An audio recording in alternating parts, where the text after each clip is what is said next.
Yes. Okay, I have my partner Paris on the line. And he's here and ready to explain everything that we talked about. Hey, Donna, Okay, can you perfect. hear me? Donna, can you hear me all right? Yes, we can hear you. I'm also here Fantastic. with my broker, Darlene. She's here as well. Awesome. Darlene, can you hear me as well?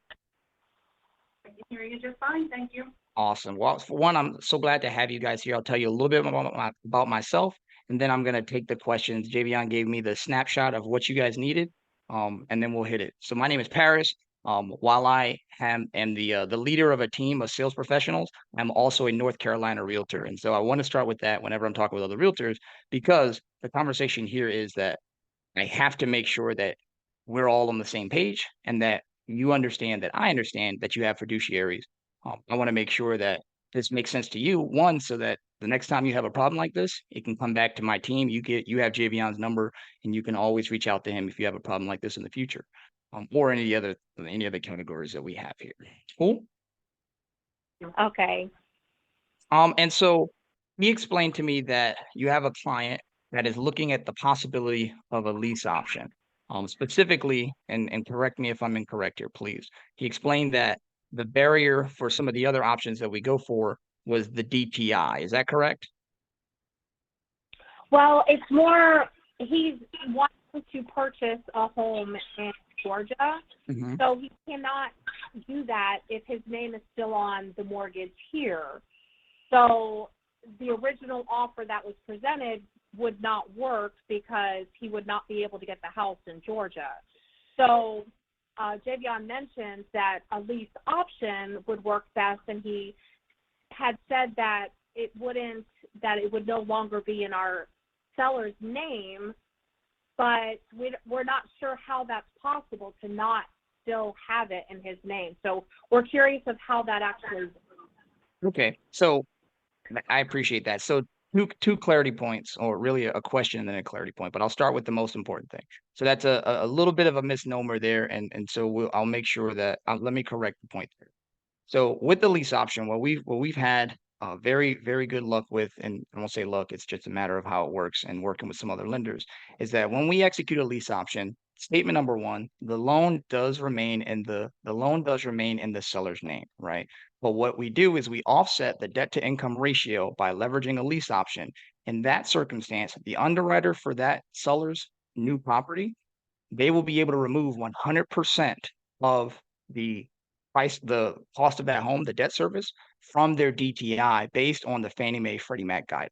So that's the true power of the lease option there. So in this particular case, as you're explaining, Can you repeat what you just said again? The loan yeah. will stay still in the seller's, but So with a lease option, effectively with a lease option, what we would be doing is we would be renting the property from your client. Good on that point right there?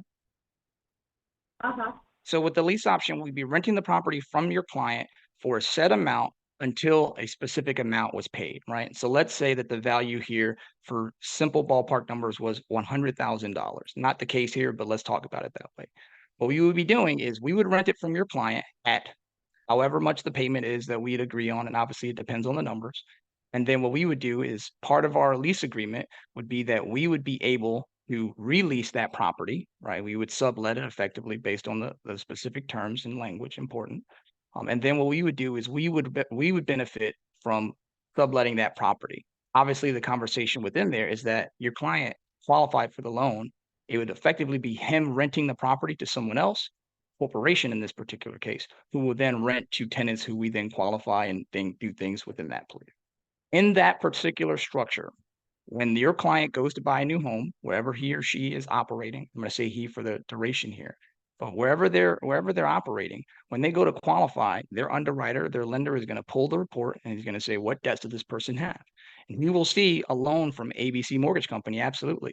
The conversation there will be, you already know, right? Is it leased or whatever the case is? If there is a lease option in that particular case, not a traditional lease, a lease option, the way that we structure it, that underwriter can eliminate 100% of the debt service from your client's DTI. Did you copy that? Yeah. And so three different conversations. One, The lease option can remove 100% of the DTI at the lender's discretion. Of course, it's their discretion.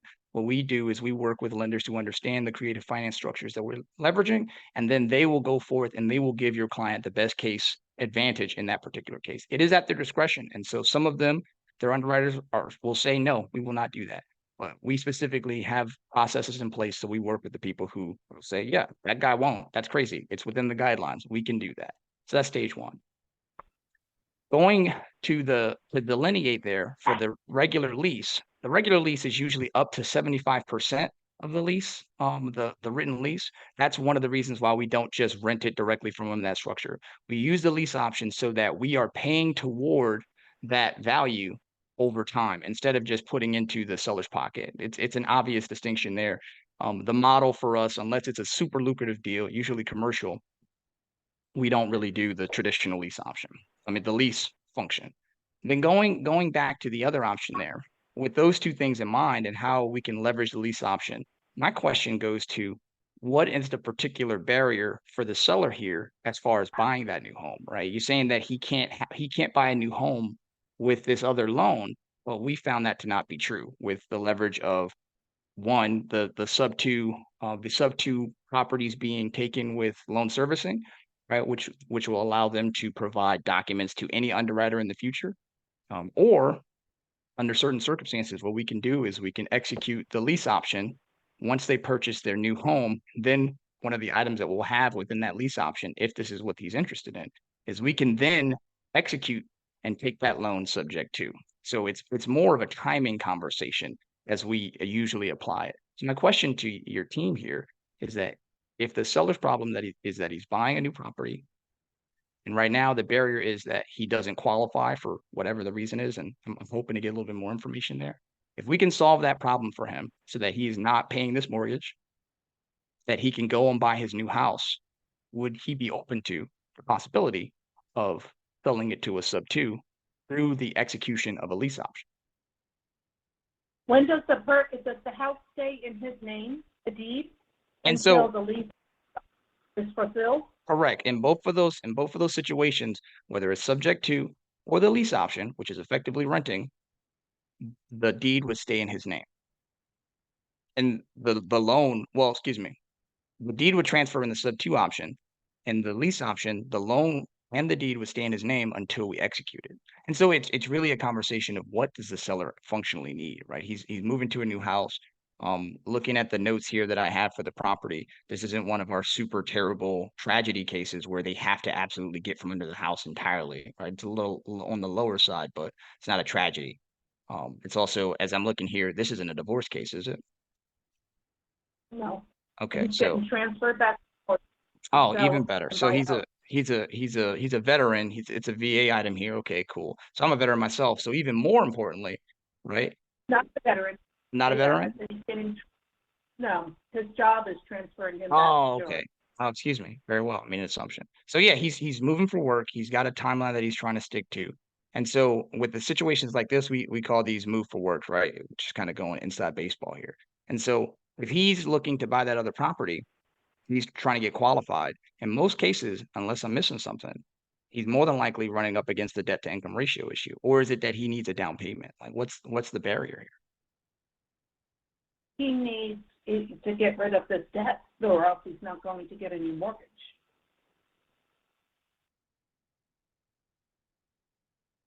I'm sorry, can you hear me?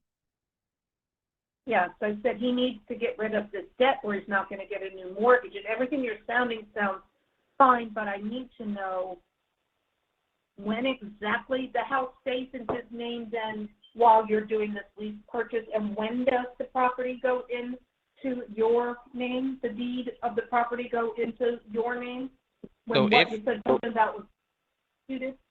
So if we were to execute a lease option, right? If we were to execute a lease option, what we would be looking to do ideally here is the loan would stay in your client's name.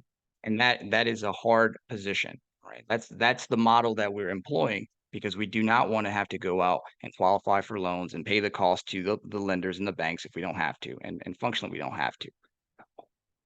And so as far as the transfer of the deed for the lease option, it would remain in his name until the point at which we executed the full payment of that property. And it really just depends, right?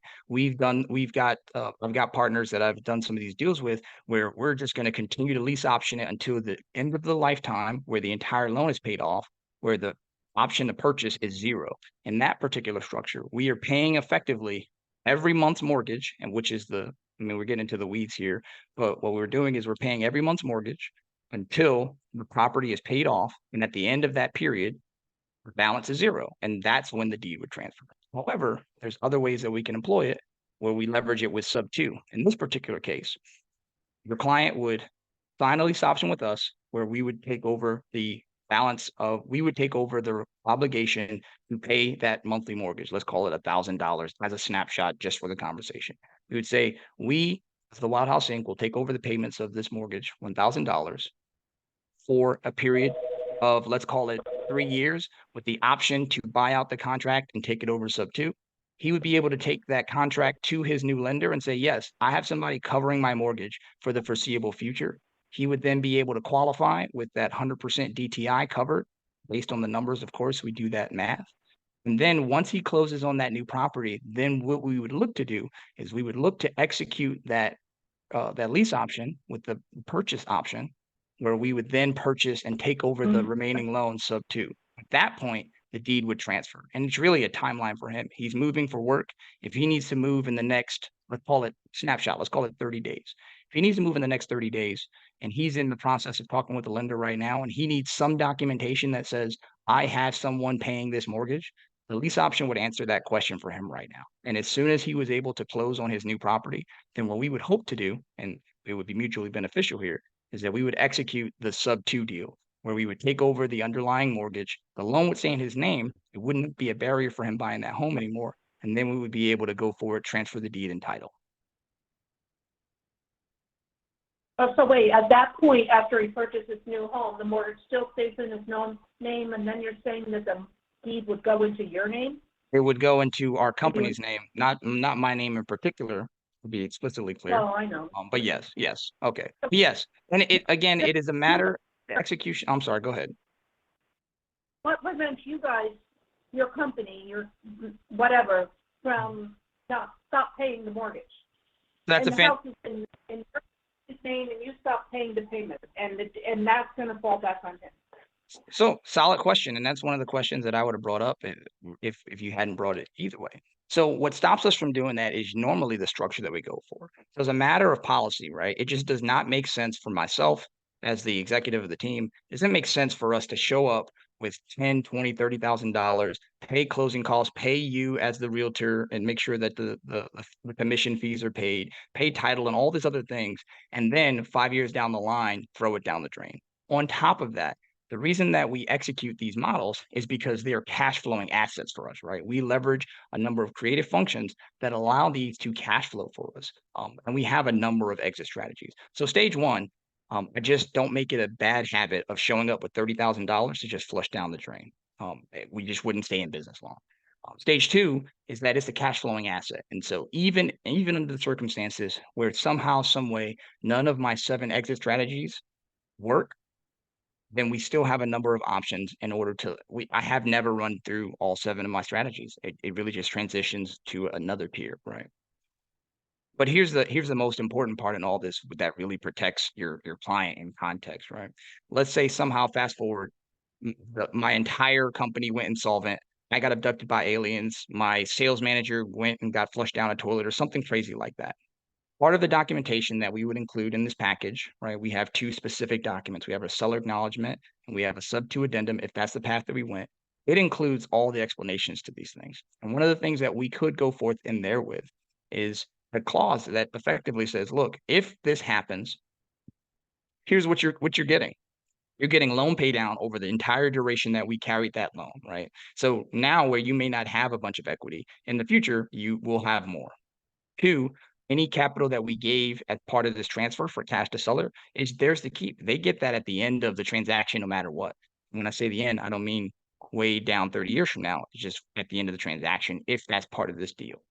As well as all the other capital that's transferred for title fees as well as commissions. Once that money is transferred at escrow, that's done. Like there's no real conversation outside of that. And so part of my business model is not to lose money, and it's all a mathematical equation. On top of that, in the event that something crazy were to happen 5, 6 years from now, truthfully, and I don't like shaking it this way for the sellers, but I'll explain it for yourselves as fellow agents. The conversation is it's almost the best case scenario for the seller because they've had a property that's been cash flowing and maintained for the better half of a decade or longer, right? It's the only way that we're able to keep these cash flowing, and that's why our model is the way it is because we account for the repairs and CapEx and all those other things. Um, 2, they may have gotten some sort of cash infusion at closing, which probably solved some of their problems. And then 3, the true best case scenario here is that they've gotten appreciation, and the magic for them is that you've already done this transaction with them once. You can do it again. The best option there, though, is that now you actually have more equity. You had loan pay down, and you have a better understanding of how this transaction goes. Even further, what I would love to do is, once we get through this, is we would be able to talk about more opportunities where we could do more of these deals together. You can work with Javion and myself with a better understanding of how we do these deals, how we execute them, and how you can better serve your client. So that was a lot. But at the end of the day, it's just not good business. That's stage one. And life's too short for bad business for us. We just won't do it. If it doesn't cash flow for us, if it doesn't have a number of plans that we could implement as far as short-term rental, long-term rental, midterm rental, and a couple of the other wild cards that we have, if it doesn't fit a number of those criteria, we will not do it. And the reason that JBN called your team in the first place is that based on our data target, this fulfills some of our options. Okay, but you didn't answer my question like you were getting at. If you all went out of business, had you all go out of business and you stop paying on his loan, is there a clause in there that if you go out of business and stop paying, the deed goes back into his name no matter what? Oh, so I apologize. I thought I hit that if I didn't say it. Excuse me. So the answer there is that we do not try to circumvent the process. However, what the agreement is that if at any point that we hit that position, we will deliver the deed and title back to the seller. We'll sign it over because the conversation for us is if we can't fulfill our obligation, and I mean, this hasn't been an issue, and I don't intend it to be, but if we can't fulfill our obligation, then we deliver it back to them. We don't want to have the seller go through a pillar foreclosure process or anything like that. That's not what we want. It's not what we want for ourselves. And so if we were to have that situation arise where we say, hey, the market turned, here's a property that had pay down, that has had appreciation, that is now in a better condition, and here you are. We will deliver the deed and title back to the seller. And that's something that we can include. We call that a performance clause. It's something that we can include in the seller acknowledgement and the subject to addendum, to be explicitly clear. I appreciate that. I swore I said it, but I apologize. It's okay. It's going to be next to impossible for us to explain all of what you just explained to him. I We can give understand. him the gist of it. Mhm. But his first thing is to call his mortgagee, a mortgagor that's going to give him the loan and see if they'll accept a lease option on his property. If So- they say absolutely not, no need to go any further. If they say yes, he's going to want to hear more of the details like you just explained because he's an analytical kind of guy. He's going to want to hear it from you. So you would have to go through the whole thing again. That's perfectly fine, honestly. And so let's do this. I'm gonna give you the shortcut that he can take straight to, because that explanation was more so for yourselves. Here's what you can take back to him, and that he can then take to his underwriter. Right. The question to his underwriting team for his mortgagor would be, what would he need to see in order for him to keep that property and qualify for his new property? In many cases, that question comes back as a response as far as a DTI. So he would need to see a lease or something along those terms. The conversation for us is that as long as you can provide Javion the numbers that he's going to ask for, as long as the numbers make sense for us before we even waste your time and his time going and doing all that extra work. If the numbers align for us, then us creating and agreeing to that lease is a non-issue. It's not a barrier for. But that's the question from him to his new lender. What would you need to see from me in order to qualify for a new property with the property that I have now?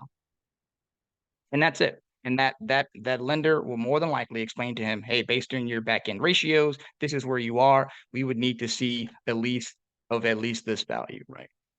I usually like to try to have those conversations, but as you already know, they want a authorization, and I don't even try to get involved in that conversation anymore. It's much easier to just have the borrower go and talk to their new lender and ask them that question, and he'll tell them straight up, "Hey, Okay.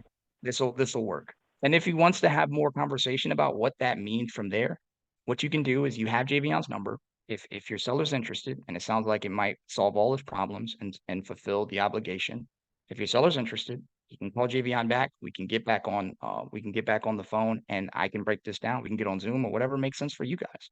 But at the end of the day, it's an option for your seller. And I think that we can make this one work. So whatever Javion sent in the initial email, which was $5,000 cash to him, $500,000 selling price, seller agent commission at 2.5%, which is fine, because that's what we would have got any. And you'll pay all his closing costs. So he pays nothing and he nets $5,000. But that was the first offer. But if this is going to be a lease purchase, does that all still play? So in most instances for the lease option, it doesn't fall out that way. But what I will say is that it's really a case by case basis. If the numbers align where we can still give the seller $5,000 in cash, without pushing ourselves over as far as over leveraging, because we do have capital partners that bring cash in. That's how we're able to do this process. As long as the numbers align, my guarantee here is that we go for the top line number that we can go for. And so if Javion's numbers, which are, they're systematized to a heavy degree. If they're systematized and we can get that $5,000 to the seller for we would call it consideration for, in this context, if it was a lease option. At the end of the day, the numbers work as a sub-2 deal. They usually fall in line with the lease option. So the answer right now is most likely, but it will have to depend. And transparently, all these numbers are things that we will provide before we even were to consider going under contract. This discussion can still go to your seller's new lender for sure. And we're still comfortable having the conversation. But at the end of the day, what we would go under contract for would have to be the black and white numbers. And at the end of the day, we'd show you those numbers. We'd say, look, this number is no longer $5,000 if that's the case. Maybe it's 3 or 2 or 1 or whatever the case is. And if that's not the answer that you need, no file. A lot of times in a lease option, they'll do money down, 3-year balloon or something like that. So you're basically doing this lease option with no money down. So if you do default on it, he has nothing, but he gets the property back, but no money. So the money he's getting is that you paid his closing costs.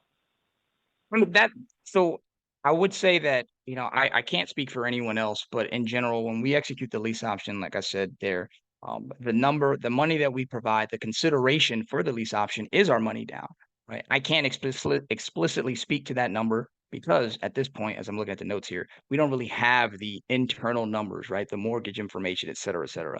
I don't see any of that in here. Am I mistaken here?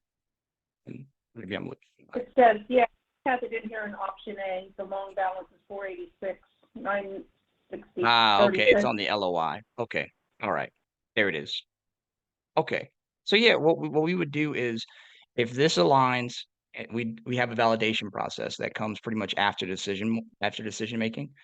If this aligns still, once we validate these numbers and make sure that the seller is interested, that number still holds, whether it's option A is subject to or option B is a lease option. And so right now, I feel pretty comfortable saying that if these numbers hold true across the board, and that's the mortgage statement, obviously it's about to be a new month, so he's about to make another payment. That doesn't change too much. I feel pretty comfortable saying that we can get your seller $5,000, and it would be consideration for a lease option if we were to do that. It's effectively the same thing as the cash to close. So the answer to your question is he would get his $5,000 as his upfront number. And then if fast forward 5, 10 years or whatever the case is, something strange were to happen, then he would have those other benefits. On top of that, as a note, one of the other advantages that is really underspoken about here is the loan pay down also positively affects their credit. So I don't know your client's credit status and this information there, but for many of the people that we're dealing with, it is advantageous for them to have us credibly with our lending partners paying down their loan over time. But that's a different conversation. So answer, yeah, if the numbers hold true, the $5,000 to your seller as consideration, they're still going to get that. Okay. Cool. All right, let us make a phone call, and we will get back in touch with Javion. I'm sure he'll want to hear more about it from you, but let us give him the gist of it first. Absolutely. Can I give you two last items before I let you run here? So one, of course, you have Javion's information. So you said that your client rather, is an analytical person. The one thing that is arguably the most important piece here is that in this structure, while we're not doing anything illegal, the one thing that could kill this for all parties involved is that your client goes to his current mortgager, right, his current lender, and says, "Hey, can I do this thing?" The problem statement there is that we do not involve his current lender in any way, shape, or form, nor are we required to. In most cases, they're going to try to ask us to assume the loan, and that is an absolute matter of policy. We will not be assuming. The main function being that we run into barriers when we're trying to take over these properties in LLCs. As far as everything else goes, there's no issue there. And then, yeah, when your client has any questions, right, what we'll do is, I believe Javion has the email for your broker on that side. If he hasn't already, what he'll do for you is he's going to send you over a decision tree that includes some of the criteria for the different options that we use.